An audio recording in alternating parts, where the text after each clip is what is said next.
Hey there, YouTube. Big Red Barn Farms here. Spoiler alert, today I'm flying a kayak. This is a 14-foot kayak, and I wanted to see what the different spacings could look like. This is 6 feet, which I've settled on because it puts me just on the inside of each bulkhead and works out to a little bit more, 3.5, 4 feet on the ends. So it's very unlikely that it'll tip out of the slings.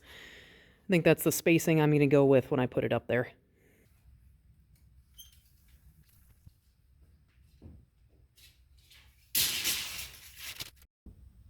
All right, the space is 15 foot 8 across. I have a 14-foot kayak. I hate how I explained this, so I'm going to put something on screen to cover it. Go ahead and do your math how it makes sense to you. Take that in half, or however you want to do it. The difference is 1 foot 8. I'm going from either end, so that's going to be 12 inches, 8 inches, 20, it's going to be 10 inches on each end. I'm putting a 6-foot space in between my pulleys, so the leftover 6 foot, 14 foot, it's going to be 8 feet left over. I'm going from either end, so it's 4 feet on either end, plus the 10 inches that I said, so I need to measure 4 foot 10 in from each side. I'm going to be looking down on it from 15 feet up, so rather than mark it with a paint pen or anything like that, I'm just going to place the pulleys that I'm not mounting immediately at the marks. I don't need it to be exact. It's going to be well up out of eyesight. It's not going to be conflicting with anything else.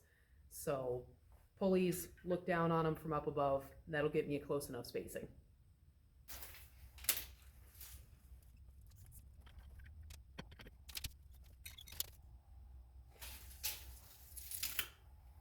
(6'4", close enough.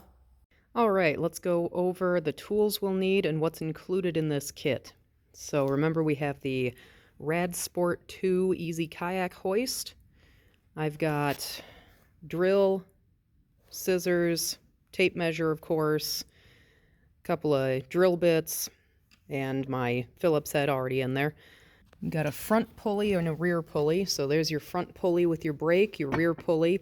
These are the mounting brackets. They have holes in them that will get mounted in this position.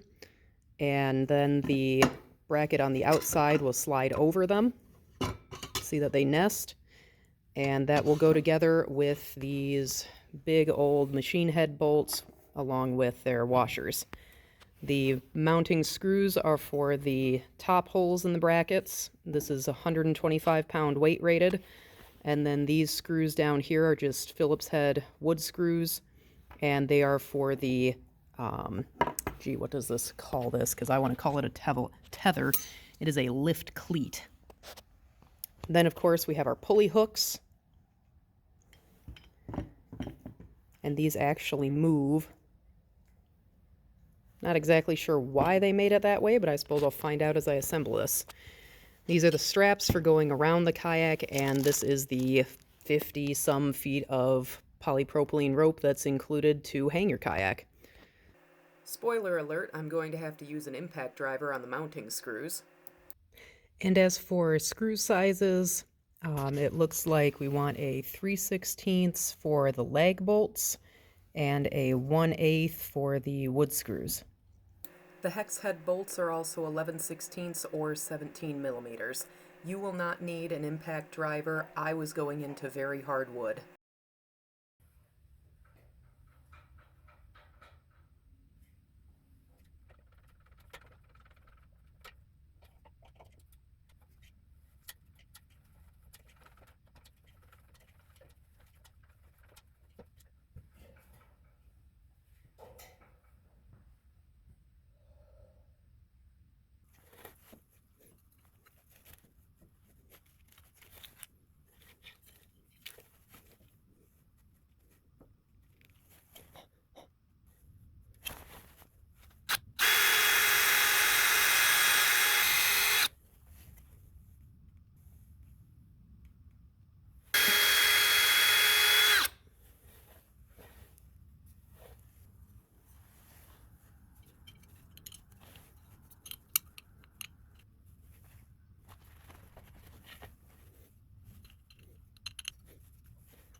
All right, first pulley is done. I could almost describe that as a nightmare. I'm not a big fan of heights, I'm not a big fan of ladders, but I made myself get up here and do this. Anyone can, just go slow, keep 3 points of contact. So I ended up rigging up the pulley rope. This is the end. Everything will be over to that side for the actual lifting and what will reach the ground. All of my cords that you saw are cut extremely long.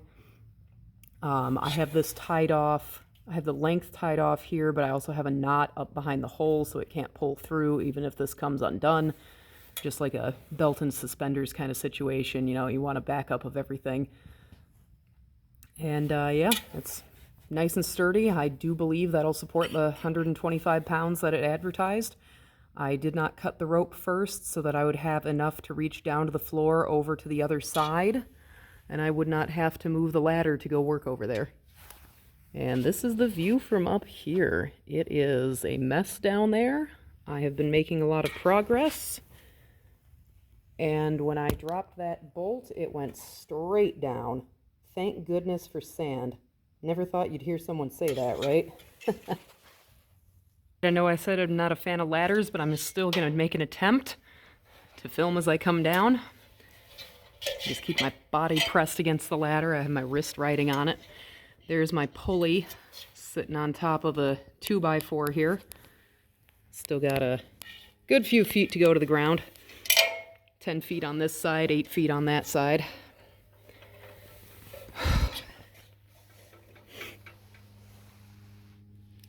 Yeah, I've got plenty of space in here, or I will once I get that kayak up.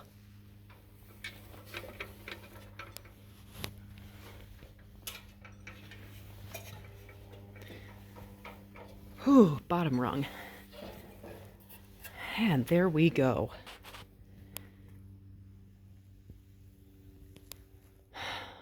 So what nonsense did I rig up in the middle of putting up that first bracket? Well, the hooks, one's up there hiding behind that 2x4.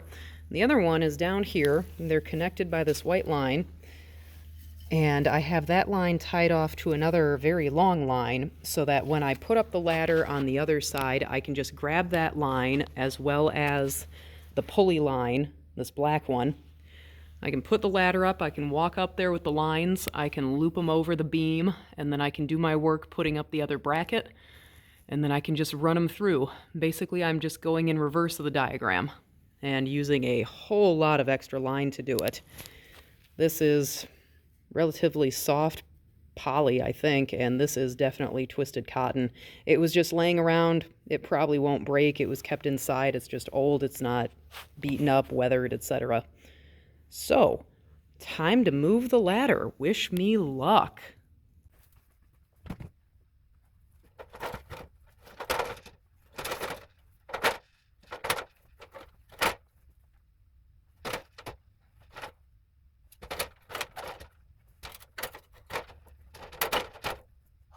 Floor slope is terrible to get on camera, especially when it's a dirt floor like this.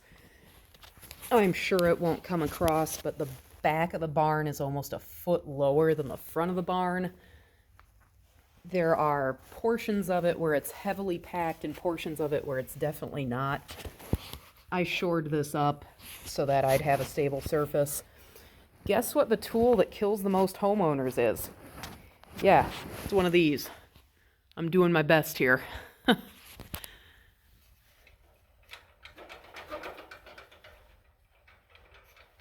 That'll hold.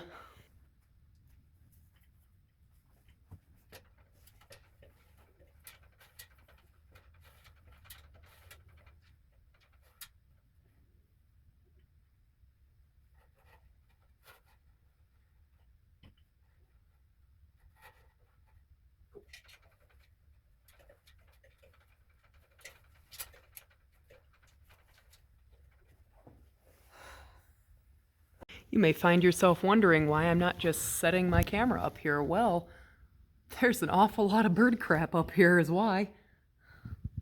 Especially right in this little nook. Yeah, not helpful.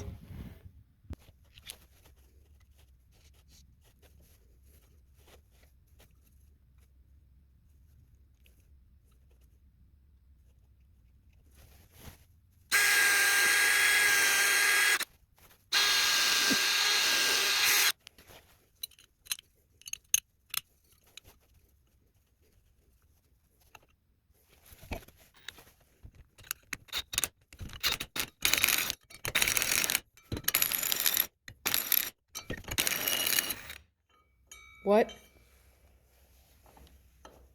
That's concerning.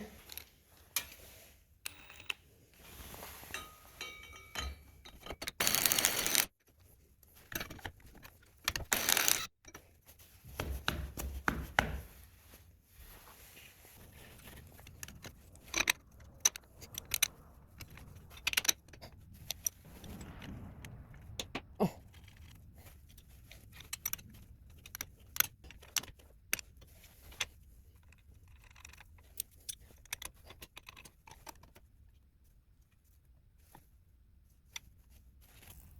All right, full disclosure, I just spent a hot minute up there back and forth to untangle my ropes. I just pulled the cross one from the second pulley with both down ones over it. It just, they tell you to string it on the ground and then put it up with two people. I didn't have two people. I'm putting it up much higher than it's made for. Did my best. It's okay now. Now we're on to cutting the rope that goes in between the hooks so that those hooks don't swing out or come together and let your kayak tip out. So I've got my one hook, got my other hook, I got the rope that I already tied into this hook, and I know my wingspan is about 5.5 feet, so if I go that much and then I go a little more, that's six and change. Doesn't have to be an exact science when you're working in an old barn. Cut.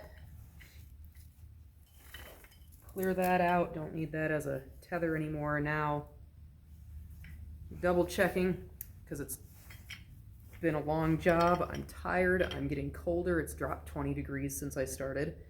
This one just ties in. And I have to make sure that they are facing each other.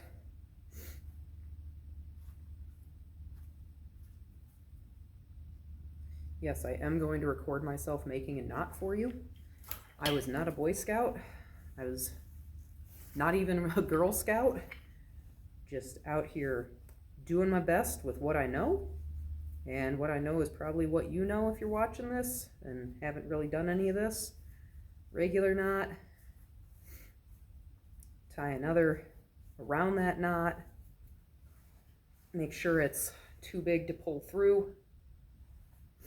And then, because I like a backup, now looping it around, the reason the directions don't tell you to do that is because it can cut the rope from the friction inside the wishbone. That's true with anything you're tying around. If it's metal, if it's narrow, you're liable to have the rope cut eventually. Belt and suspenders, I'm not too worried about it. I will probably replace this rope next year. Like I said earlier in the video, it is an old rope that was just left to me. But it was kept inside. It has no signs of dry rot. I'm comfortable using it for this. And if you don't like how many loops you just did, do another loop. That's why you leave yourself a long tail. Or why you actually learn to tie knots, which, if that's what you're here for, you're on the wrong channel. Dusty. All right, now that we've got that tied, we can tie the first string that'll actually pull it up through this pulley. Well, I say tie, I mean run. Got that daisy chained off over here. At the end of this extremely long, I did grab an extremely long string now. I took this through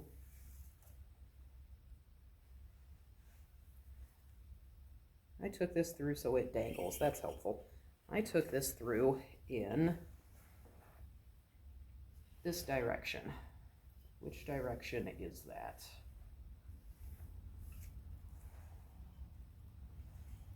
The anchor. There we go. Yes, lots of this project is just untangling rope. So this rope is the anchor. It runs underneath, and then this is the end of the rope going over to the other side. So by that logic, if I'm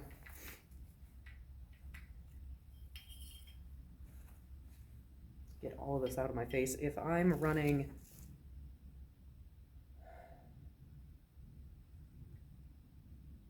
This rope is already anchored and I'm going that way.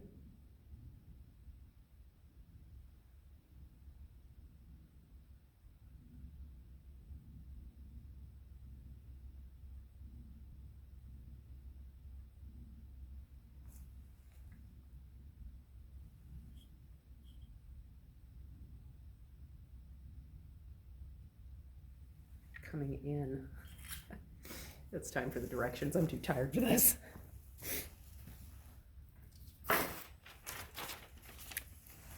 Let's take a little look here. I'm running under and up. So since this is already anchored, I'm running under and back. Goodness. What I'm talking about here is that the white line will have to be pulled back through toward its anchor point, the pulley threaded on, and then the white line threaded back through the way that you see so that it can hoist. Running under and back. Yeah, that looks like the diagram. You know, maybe with my arm not in the way.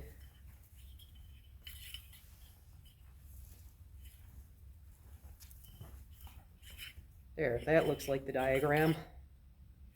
Remember, this is the anchor point and this is the pull point.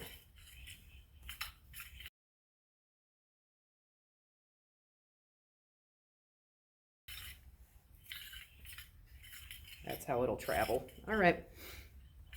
I just have to take this end and walk up there. Again.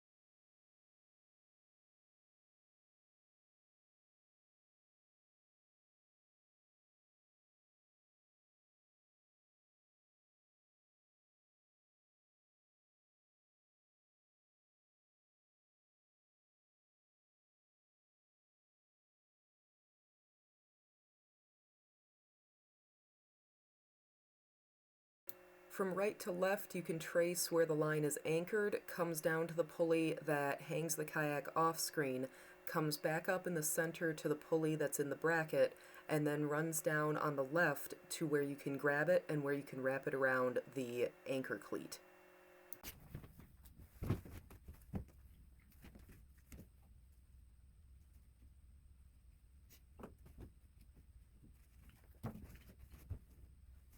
Here I found out that the hooks separate to take the loops from the straps.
Here you can see all of the lines. This was only hard to do because I started at the end point.